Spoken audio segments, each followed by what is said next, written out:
한정단으로 참여한 기획과 이것저것을 맡은 저는 출연자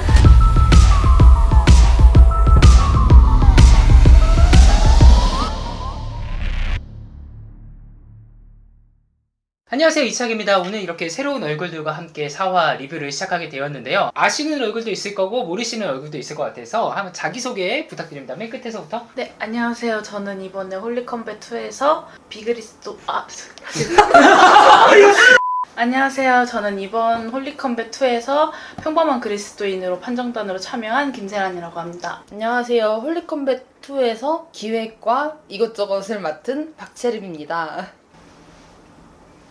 안녕하세요. 저는 출연자 고민복음입니다. 안녕하세요. 스테버 명교소입니다. 초보 유튜버이기도 합니다. 잘 부탁드립니다. 자, 이제 우리 새로운 라운드에 이제 접어들었습니다. 같이 영상을 재생해 보면서 이야기 나누면 좋을 것 같습니다. 컴뱃2 끝나지 않은 물음 제3라운드는 멘토와 함께 싸워라입니다. 근데 옷이 옷 색깔이 약간 아기돼지 삼형제 같이 그냥 짠 거 아니야 저거? 무슨 계획한 바가 없는데 장 교수님 원래 아시잖아요. 네, 중3 때부터 알았어요. 그때는 그냥 페이스북으로 알다가 연구실 온 거는 올해 작년? 장재호 교수님 나오실 거 예상하셨어요?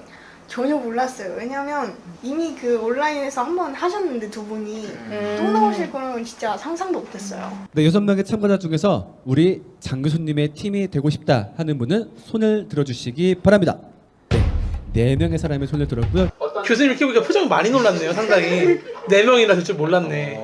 네, 감사합니다. 구독자입니다. 아, 저는 간절했어요. 그러니까 내가 구독자라고 안 하면 앞에 3명이 가져갈 것 같은 거야. 내가 장재현 교수님 편에 못 가고 박재현 교수님 편에 서가지고 내가 말 같지도 않은 말을 할 것 같은 거야. 안 되겠다. 필살기 구독자입니다. 네. 저도 이제 이거 보고서 한 발 늦게 나 편승을 한 거죠. 아니 근데 사실 내가 제일 이득 아닐까요? 미래의 구독자? 네. 여기서 스테범 연구소님하고 우림님하고 네. 장은거이님. 작은거이님 이렇게 세 분이서 팀이 됐잖아요. 네. 어땠어요? 일단 먼저 일단 선택받지 못한 데에 대한 이제 분함. 아쉬움. 그리고 어떻게든 일단 이기긴 해야겠죠. 사실 그거 왜 그렇게 생각이 많지는 않았어요. 그리고 뭐 우림님하고 저랑 이제 좀 스타일이 조금 안 맞는, 그러니까 둘 다 오디오가 좀 큰 사람들인 건 조금 걱정이 되긴 했어요. 시청자들의 입장에서 봤을 때는 약간 우승 후보들끼리 이제 모여 있고 네. 이 팀이 무조건 이기겠다 이런 느낌 아니에요 지금? 근데 왜냐하면 조별로 합을 짜야 되는데 네. 우림님 말씀을 정말 잘하시긴 하는데 일단 목소리가 크고 그리고 말이 안 끊기는 사람이에요. 솔직히 장은거님 걱정 안 했는데 이제 우림님과 같은 조를 한다라는 부분에 있어서 이분은 확실히 말이 많다. 교회의 많은 역할들을 이제 AI가 대신한다고 했을 때에 인간의 특별함, 인간의 영성 이런 것은 어떻게 논의될 수 있을지 이거에 대한 질문을 드리도록 하겠습니다. 이 질문 받고 어땠어요? 오히려 생각해보니까 저는 이제 조직신학이 제일 마음에 안 들거든요. 조직신학의 질문을 받지 않았다는 데서 좋았고 그리고 주제가 아무래도 라이프랑 관련 있잖아요. 그 부분까지 해서 질문이 나쁘진 않았어요. 교수님이 이렇게 질문을 줬을 때 어떤 느낌이었어요? 제가 답변해야 되는 게 아니니까 저거는 그렇게 신경을 많이 쓰지 않았는데 근데 지금 다시 들어보니까 저게 교수님 논문에 똑같이 있는 내용이에요. 아무도 모르는 이야기를 던졌으니까 너네 한번 죽어봐라. 칼을 갈고 왔다. 기독교인에 있어서 화장은 어떻게 생각해야 되는가? 몸이 다시 부활하게 되는데 몸을 싹 다 태워버리는 화장은 과연 어떻게 우리가 대해야 되며 어떻게 판단할 수 있는가? 저는 이제 변증은 솔직히 잘 모르지만 주제가 우리가 좋았다라고 생각했었어요. 주제가 적어도 조금 더 공감 갈 수 있는 얘기들을 할 수 있었다. GPT에 대해서 이야기를 하니까. 네. 저 주제는 평이상학적으로 갈 확률이 높잖아요. 그러니까 여기는 그거네. 여기는 좋은 질문이 와서 내가 어떻게 질문을 하면 될까 재밌었다. 네. 나 같은 경우에는 저 어떻게 공격할까 저거. 어떻게 배고 요리하고 썰고. 일단 뭐 회의 장면은 넘어가죠. 개노잼이니까. 첫 번째로 과학적으로 접근했을 때 매장과 화장은 큰 차이가 없습니다. 똑같이 몸이 분해된다는 점에서 동일하고 그 말인즉슨 화장이라고 더 특별한 것이 아니라는 말입니다.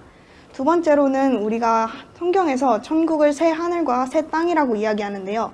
이곳에서는 당연히 다른 과학 법칙이 적용됩니다.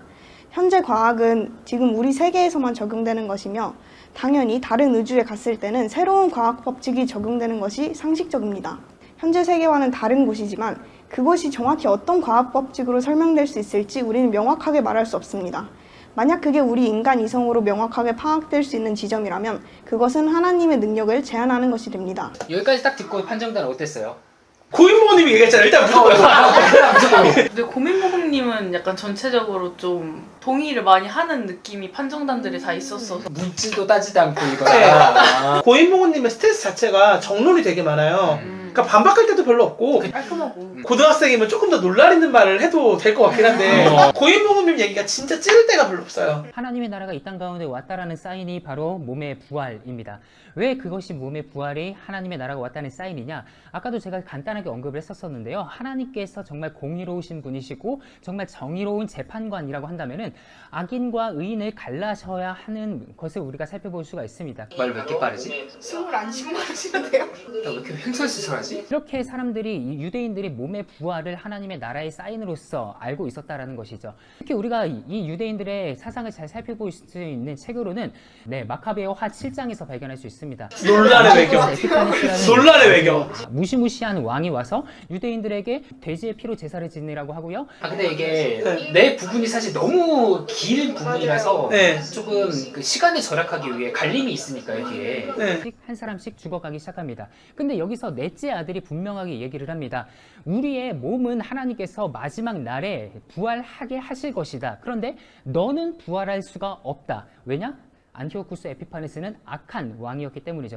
여기서 약간 얘가 그 생각이 잘못한 게 뭐냐면은, 그러니까 부활할 수 없다라고 얘기했지만 네. 사실 부활은 하고 천국에 갈 수 없다고. 그러니까 왜냐면 악인이나 의인이나 최후 심판 때 다 부활한다는 사상이 있었었는데 말을 절면서 네. 부활할 수가 없다. 이제 보니까 비그분들은 이때 굉장히 심심하셨겠네요.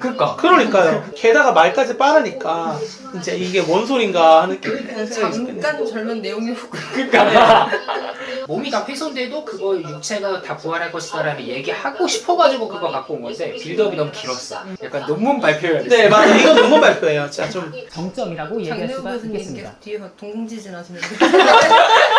또 판전당 이야기 들어봐야지. 이치영님은 일단 말이 굉장히 진짜 빠르시고요. 사실 평그분들도 그렇게 잘 아세요? 잘 몰라요.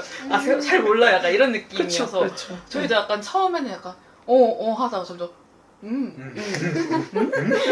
그래서 약간 되게 아는 게 많으시고 설명을 많이 하시려는 건 알겠는데 내용이 남는 게 없다. 잘 모르겠다. 사실 이거 통편집해도 될 것 같아.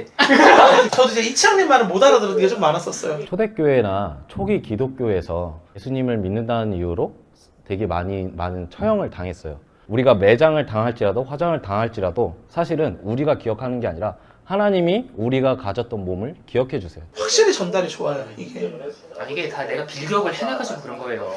진짜 말을 잘하신다. 예시가 제일 쉬워요. 확실히. 완성 정점에 진짜. 빵 터뜨리기 그냥. 와. 솔직히 그냥 저는 이거 지금 들어보니까 갈림이 하드캐리했네요. 약간 매드무비 찍어야 돼요. 매드무비. 네, 시간이 남아서 제가 잠깐 올라와서 이야기를 조금 더 하고 싶은 게 있어서 올라왔습니다. 시간 남아서 네. 분량 채우는 거죠. 분량 채우는 거. 그래서 저는 바라옵기는 여기 계신 모든 그리스도인 분들 혹은 비그리스도인 분들께서 기독교의 정수가 무엇인지 한번 생각해 주셨으면 참 좋겠다라는 말씀을 드리고 싶습니다. 근데 이렇게 보니까 뭐랄까 마트에서 바게세일하는 느낌이네요. 나 왜 저때 갑자기 올라가지고 복음 전도하고 있지?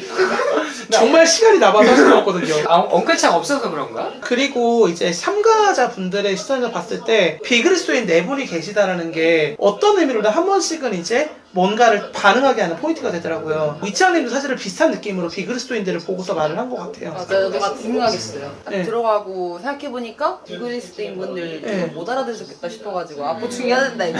그쵸. 일단 가야 된다. 뭐라도 채워야 된다. 가자! 상대편에선 입이 상당히 근질근질할 것 같은데요. 폴리카운터 사용하겠습니다. 우리.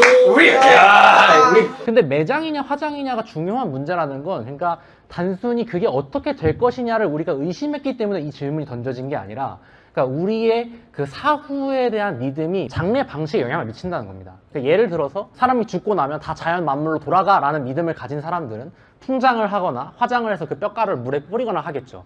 그렇지만 제가 어릴 적에 저희 증조할아버지 봉분 위에 막 올라가면 저희 할머니가 저한테 막 버릇없다고 화를 내셨어요. 그게 저희 할머니가 아직 증조할아버지가 그 몸이 거기 계시다고 생각했기 때문에 그렇게 화를 내신 걸까요? 그게 아니라 마치 거기 계신 것처럼 행동하는 것이 사자를 위한 공경이고 어떤 전례적인 의미들이 담겨 있다는 거죠. 난 여기까지 왔을 때 이거 무슨 소리 하는 거지? 네. 자충수 아닌가라는 생각이 좀 들었어요. 맞아요. 논리적으로는 조금 부족한데 근데 저는 어떤 부분은 조금 커버를 쳐주고 싶냐면 이계시가 눈에 보인다는 점을 커버 쳐주고 싶어요. 확실히 눈에 보여요. 예를 들어서 기독교에서는 그 성찬식을 하는데 그러니까 지금 펜 멈췄잖아 지금. 네. 쓰다 멈췄잖아.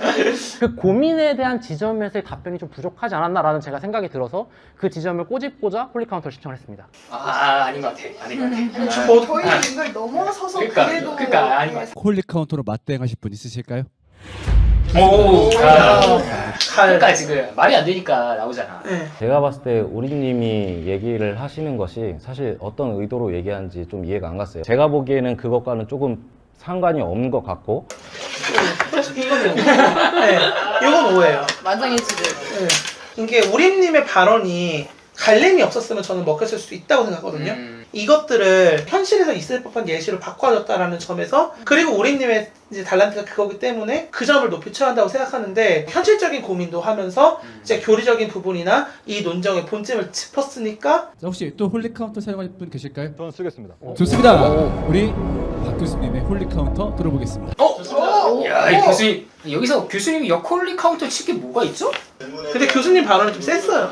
크게 이제 세 가지의 문제점을 저는 좀 지적하고 싶습니다. 중요한 건 뭐냐면 왜 그런가에 대한 신학적 의미라든지 그 구체적인 내용을 전혀 말을 하지 않았어요. 이 얘기했잖아. 성서신학적으로 얘기했잖아. 예를 들면 우리가 다시 부활하게 된다는 그러니까 것은 조금 더 딥한 하나님의 거를 하나님의 능력이 얘기를 안 하나님의 했다. 그러니까 신분주의적 관점에서 그쵸, 얘기 안 예. 했다. 총실이다. 하는데요. 저는 이제 개인적으로 뭐랄까 수업 시간에 뭔가 가르쳐야 될 게 있어서 약간 억까하는 느낌을 좀 받았어요. 이렇게 딥한 논의를 하는 게 아니라 지금은 청중을 움직여 하는 자리잖아요. 이 발언 너무 트집잡기다. 두 번째가 제일 좀 안타까운 건 뭐였냐면 신자의 부활만 좀 강조했어요. 불신자도 함께 부활하거든요. 하지만 부활의 이유가 다르죠. 신자가 부활하는 이유는 영생을 받기 위해서 부활한다고 성경에 나와 있어요. 하지만 신자가 아닌 분들도 부활하게 되는데 그분들은 영생이라기보다는 영벌을 받기 위해서, 즉 이 논의에서는 조금 굳이 말씀하지 않으셔도 되는 부분을 얘기한 것 같다 생각을 했어요. 교수님 홀리카운터 너무 아쉽네요. 트집을 잡기 위해서 그 비급 판정단을 아예 이제 고려하지 않은 것 같아서. 네. 비그리스 분들한테 그럼 지금 그쵸. 너네는 네. 안 믿었으니까 부활해도 영벌인 거야를 그렇죠. 말하는 그러겠네. 지금 비그리스도인 분들은 예수를 안 믿고 있으니까 그 바로 앞에서 그냥 지옥행이 돼버렸네. 그렇죠. 지옥 간다고 지적을 해버린 게 된 거죠. 그치. 그러니까 전체적으로 이제 박재현 교수님 말이 비그리스도인들을 배제한 말들이 좀 많기는 해요. 그러니까 사실 이 프로그램은 대중에게 보여지는 예능 프로그램이잖아요. 아무리 이제 변증이나 이런 것들을 포괄해서 쓰지만 기본적으로는 모든 대중들을 설득할 수 있어야 되고 과연 이 말이 이제 모두에게 좋은 답변이었을까? 네. 판정단은 어떻게 생각하세요? 제가 저 자리에 있었을 때는 교수님들 발언에는 그렇게 막 의문을 가졌던 발언이 없었다고 생각을 했는데 지금 보니까 저렇게 말씀을 하셨었나? 좀 제가 듣기에는 좀 빈약했다라는 좀 생각이 들어서 이에 대한 답변을 듣고 싶습니다. 여기서 일단 사화가 이제 끝나고요. 네. 갈림이 진짜 승자네요. 그쵸. 네, 갈림이 진짜 3라운드에서 많은 걸 얻어가신 것 같아요. 네, 그러면 우리 다음 넘어갑시다.